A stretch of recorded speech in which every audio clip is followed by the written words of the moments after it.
Social welfare గురుకులానికి notification already release అయింది. Application చేసుకోండి. అండ్ ఈ అప్లికేషన్ చేసుకునే తర్వాత మీరు కొన్ని జాగ్రత్తమైన సూచనలు పాటించాలి. అవేంటి అనేది నేను చెప్తాను. సో, ఫస్ట్ ఆఫ్ ఆల్ ఇక్కడ కొంచెం క్యాండిడేట్ జోన్ దగ్గరికెళ్తే మీకు ఇక్కడ సొసైటీల వారీగా ఫోన్ నంబర్స్ ఉన్నాయి. మెయిల్ ఐడీస్ ఉన్నాయి. ఈ ఫోన్ నంబర్స్ ఇప్పుడే భద్రపరచుకోండి. తర్వాత కూడా అవైలబుల్‌గా ఉంటాయి. అండ్ వర్క్ అవుతున్నాయా లేదా అనేది కూడా ఒకసారి చెక్ చేసుకోండి. సో, చెక్ చేసుకొని వీటిని ఇప్పుడే స్క్రీన్‌షాట్స్ గాని అట్లా తీసుకొని పెట్టుకోండి. నెక్స్ట్ ఏదైనా technical issue, hall ticket downloading టైమ్‌లో అట్లా ఏమైనా ఉంటే ఇక్కడ ఉన్నాయి గదా! ఈ నంబర్స్ గూడా మీరు పెట్టుకోండి. కాల్ టైమింగ్స్ 10:30 ఏఎం నుండి 1 పీఎం వరకి. నెక్స్ట్ 2-5 వరకి అని ఉంది. సో, రిజల్ట్స్ అప్పుడు ఎప్పుడొస్తాయి అని చాలా మందికి డౌట్ ఉంటది గదా! అప్పుడు మీకు ఈ హెల్ప్‌లైన్ నంబర్స్ అనేది చాలా బాగా హెల్ప్ అవుతాయి. So, that is one more thing. Next important thing, మంచి ఇంటర్నెట్ కనెక్షన్ ఉన్న దగ్గర కూర్చోండి first of all. Okay. Payment రావట్లేదు, మాకు అప్లికేషన్ రావట్లేదు అంటే ఒక్కొక్కసారి ఇంటర్నెట్ ఉండకపోవడం వల్ల కూడా రాదు. మొన్నటి వరకైతే ఈ ప్రాబ్లమ్ వెబ్‌సైట్‌లోనే గ్లిచ్ ఉండే. సో, నెక్స్ట్ ఎట్లా చేసుకోవాలి, అప్లికేషన్ ఏంటి అనేది కూడా నేను ఒకసారి చూపిస్తాను. సో, ఇదొకసారి చూసుకోండి. సో, ఇక్కడ నేను చూపిస్తున్నాను కదా! అప్లయింగ్ ఫర్ ఏ క్లాస్‌కి, సిక్స్త్ అయితే సిక్స్త్, ఫిఫ్త్ అయితే ఫిఫ్త్.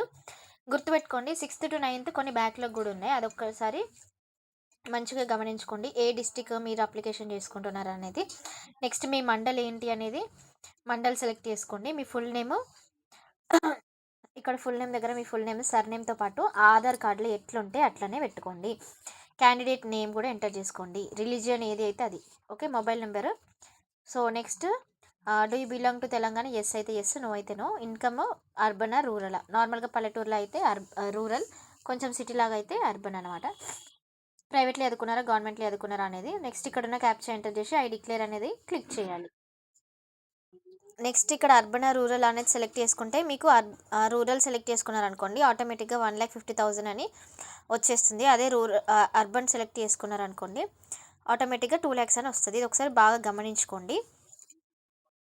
నెక్స్ట్ ఇక్కడ మీకు ఒక క్యాప్చా జనరేట్ అయితది. ఈ క్యాప్చాని యాజ్ ఇట్ ఈస్‌గా ఎంటర్ చేయాలి. మీరు ఈ డీటెయిల్స్ అన్నీ ఎంటర్ చేసి కింద క్యాప్చా ఎంటర్ చేసిన తర్వాత మీకు కింద అప్లికేషన్ ఫీ రూ. 100.